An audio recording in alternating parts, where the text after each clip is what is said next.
Instant आणि healthy असा हा पास्ता बनवून तयार होतो. 10 मिनिटांमध्येच हा पास्ता बनवला जातो. कुठल्याही प्रकारच्या सॉसेसचा वापर आपण करणार नाही आहेत. फक्त त्यामध्ये व्हेजिटेबल्स ॲड केले आहेत. तर लहान मुलांसाठी सुद्धा हा एक ब्रेकफास्टसाठी बेस्ट ऑप्शन असू शकतो. चला तर मग पटकन रेसिपीला सुरुवात करूया. आणि त्याआधी तुम्ही जर चॅनलवर नवीन असाल, अजून सबस्क्राईब केलं नसेल तर सबस्क्राईब करा आणि व्हिडिओ शेवटपर्यंत नक्की बघा. आणि तुम्हाला जर माझे व्हिडिओ आवडत असतील तर व्हिडिओला लाईक करायला विसरू नका. चला तर पटकन रेसिपीला सुरुवात करूया. इथं मी 1 वाटी पास्ता घेतला आहे. मॅक्रोनी पास्ता वापरणार आहे. व्हीट फ्लोअरचा आहे. अजिबात त्यात मैद्याचा वापर नाही आहे. तर सर्वात आधी कढईमध्ये पाणी उकळायला ठेवलं आहे. पाणी छान उकळलं की त्यामध्ये घालायचं मीठ, 1 चमचा मीठ आणि 1 पळी मी इथं तेल वापरते आहे. आणि आता पाणी उकळल्यानंतरच यामध्ये पास्ता घालायचा आणि पास्ता छान 10 मिनिटासाठी उकळून घ्यायचा. आता इथं पास्ता उकळतो आहे तोपर्यंत आपण काही भाज्या कट करून घेऊयात. तर भाज्यांमध्ये मी घेतलं आहे 1 शिमला मिरची, टोमॅटो, 1 हिरवी मिरची आणि कांदा. भाज्या तुम्ही तुमच्या आवडीनुसार कमी जास्त करू शकतात. अजून व्हेजिटेबल्स ॲड केल्या तरी चालतील. आता मी सर्व भाज्या इथं बारीक कट करून घेतल्या आहेत. आणि आता इथं पास्तासुद्धा आपला मस्त शिजला आहे. हे बघा, बघू शकता तुम्ही. पास्तासुद्धा छान असा बघा किती फुलला आहे तो. आता पास्तासुद्धा आपण एका स्ट्रेनरमध्ये काढून घ्यायचं. त्यातलं जे पाणी आहे ते पूर्ण निथळून घेऊया. हे बघा, यातलं सर्व पाणी काढून घ्यायचं. आणि आता फोडणीची तयारी करूया. तर इथे मी 2 पळ्या तेल घेतले. तेल छान तापलं की यामध्ये जाईल 1 हिरवी मिरची. लहान मुलांसाठी बनवणार असाल तर हिरवी मिरची स्किप केली तरी चालेल. हिरवी मिरची छान तडतडली की नंतर त्यामध्ये घालायचा कांदा. आता कांदासुद्धा गुलाबी रंगावर परतून घ्यायचा. छान असा गुलाबी रंग येईपर्यंतच परतून घेऊया. खूप जास्त परतायचं नाही, अगदी थोडासाच कलर चेंज होईपर्यंत परतून घ्यायचा. खूप हेल्दी असा हा पास्ता बनवून तयार होतो. मुलंसुद्धा खूप आवडीने खातात. आणि मधल्या वेळेस म्हणा किंवा सकाळच्या नाश्त्यासाठी तुम्हीसुद्धा हे बनवून देऊ शकतात मुलांना. आणि बघा, कांदा मस्त असा परतला आहे. खूप जास्त परतायचं नाही, गुलाबी होईपर्यंतच परतून घेतलं आहे. आणि आता यामध्ये जाईल शिमला मिरची.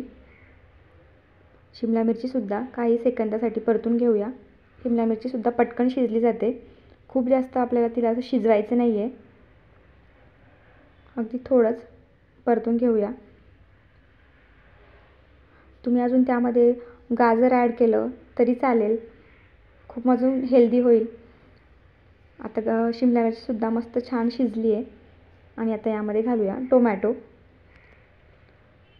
आणि टोमॅटोसुद्धा छान मॅश होईपर्यंत परतून घ्यायचं. आता यामध्ये आपण टोमॅटो सॉस वगैरे काहीच वापरणार नाही आहे. तर टोमॅटो तुम्ही जास्त घातले तरी चालेल. आणि बघा, आता इथं मस्त सर्व भाज्या छान परतल्या गेल्या आहेत. तुम्ही बघू शकतात काय छान अशा भाज्या दिसत आहेत. कलर पण मस्त चेंज झाला आहे भाज्यांचा. आता या स्टेजला घालूया 1 चमचा तिखट. आणि हे सुद्धा भाज्यांसोबत छान असं मिक्स करून घ्यायचं. आणि आता आपण यामध्ये घालूया पास्ता. पास्त्यातलं पाणीसुद्धा पूर्ण निथळलं आहे. आणि आता पास्ता घालून पुन्हा भाज्यांसोबत मस्त हे पूर्ण मिक्स करून घेऊया. आणि आता सॉस वापरणार नाही आहेत म्हणून मी यामध्ये वापरते आहे पास्ता मसाला. पास्ता मसाला वापरल्यानंतर सॉस नाही घातले तरी चालतात. हे बघा, आणि आता मस्त हा मसाला वरतून घालायचा आणि सर्व आता हे पुन्हा एकदा छान मिक्स करून घ्यायचं.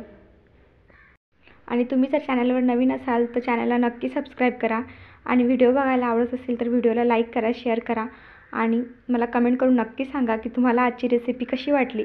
आणि अजून कुठल्या रेसिपी बघायच्या असतील तर मला कमेंट बॉक्समध्ये नक्की कळवा. आणि बघा, आता पास्त्यालासुद्धा छान मस्त कलर आला आहे. आणि आता यावर थोडीशी मी चिली फ्लेक्स घालते आहे. ऑप्शनल आहे. आपण आधी तिखटसुद्धा घातलं होतं, हिरवी मिरची घातली आहे. चिली फ्लेक्स नाही घातलं तरी चालेल. आणि चिली फ्लेक्ससुद्धा मी घातले यामध्ये. आणि आता हे छान मिक्स करून घ्यायचं सर्व.